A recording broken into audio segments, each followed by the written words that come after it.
petit 4.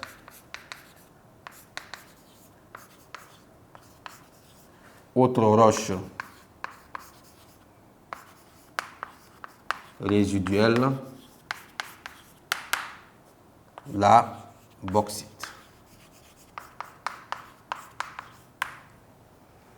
Chers apprenants, chers élèves, petit 4, autre roche résiduelle, la bauxite. La bauxite est de la latérite riche en aluminium, ce qui est différent de la latérite riche en fer. Il faut dire que la bauxite est un minerai qu'on utilise justement dans la fabrication de pas mal de choses, à commencer par les ustensiles de cuisine, voilà, les objets réfractaires. Voilà, donc avoir de la bauxite sous son sol est également une bonne chose parce que ça permet quand même de tirer profit du minerai en question. Voilà, ici la bauxite, il faut dire que la bauxite a la même origine et a aussi le même mode de formation que la latérite riche en fer. Voilà, ça se forme justement par le processus de la latéralisation et c'est un minerai qu'on rencontre aujourd'hui au Burkina. Nous avons de la bauxite sur notre sol, on a la bauxite dans des pays comme la Guinée. Voilà. Donc il faut dire que c'est une roche, comme la latérite riche en fer qui est aussi riche en fer, c'est une roche qu'on peut qualifier de minerai parce que justement ça peut apporter une plus-value, voilà, ce qui concerne le pays qui le possède. Alors ici, suivant la proportion de fer et d'alumine contenue dans la latérite, on distingue la latérite riche en fer et la latérite riche en bauxite.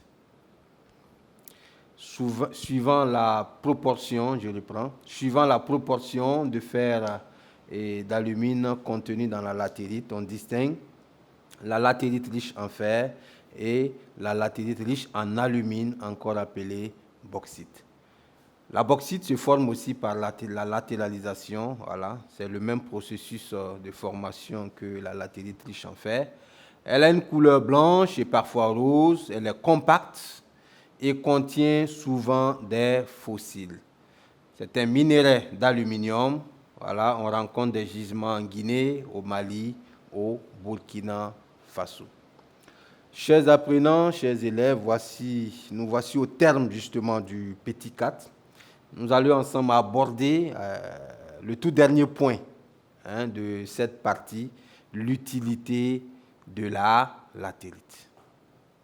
Donc, petit 5.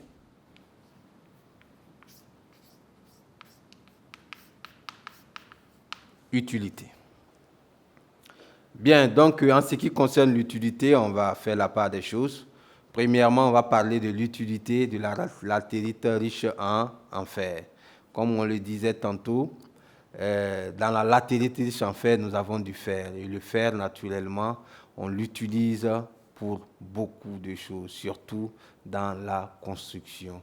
Au-delà de ça, la latérite même en tant que telle, c'est du matériau utilisé dans la construction des maisons, dans la construction des routes, même en briqueterie. Voilà, comme le dit justement, l'indique le titre de cette partie, voilà, la latérite ou terre à briques.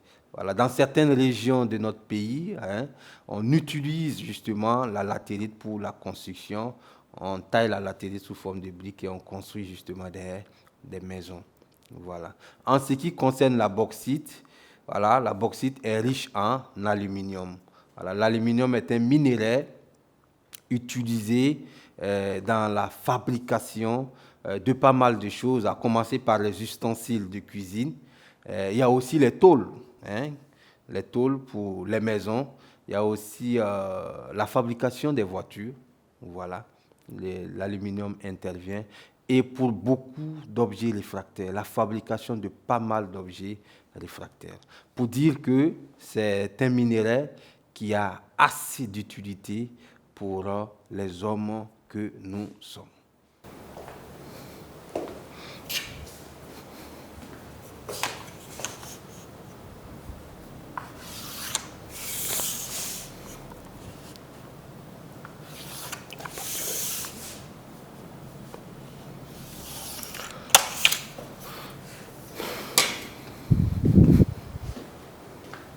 Chers apprenants, chers élèves, en ce qui concerne les utilités, l'utilité de la bauxite, l'utilité de la latérite riche en fer, on dira d'abord pour la latérite qu'elle est utilisée dans la construction des routes, dans la construction des barrages, dans la construction des maisons.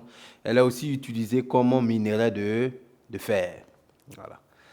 En ce qui concerne la bauxite est utilisée comme minerai d'aluminium, voilà, qui est un métal entrant dans la fabrication des tôles, des ustensiles de cuisine, des voitures et aussi dans la fabrication des objets réfractaires.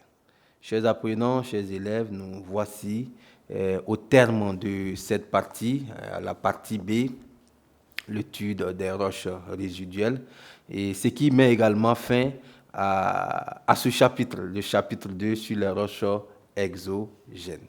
Alors nous allons passer à la phase 2, parce que il faut dire que dans la partie A, nous avions proposé un petit exercice, voilà, que nous avions traité ensemble. Voilà, pour cette partie B également, nous allons ensemble faire un exercice d'application. Voilà, un exercice justement dont les questions se trouvent dans le cours que vous venez de voir tout à l'heure.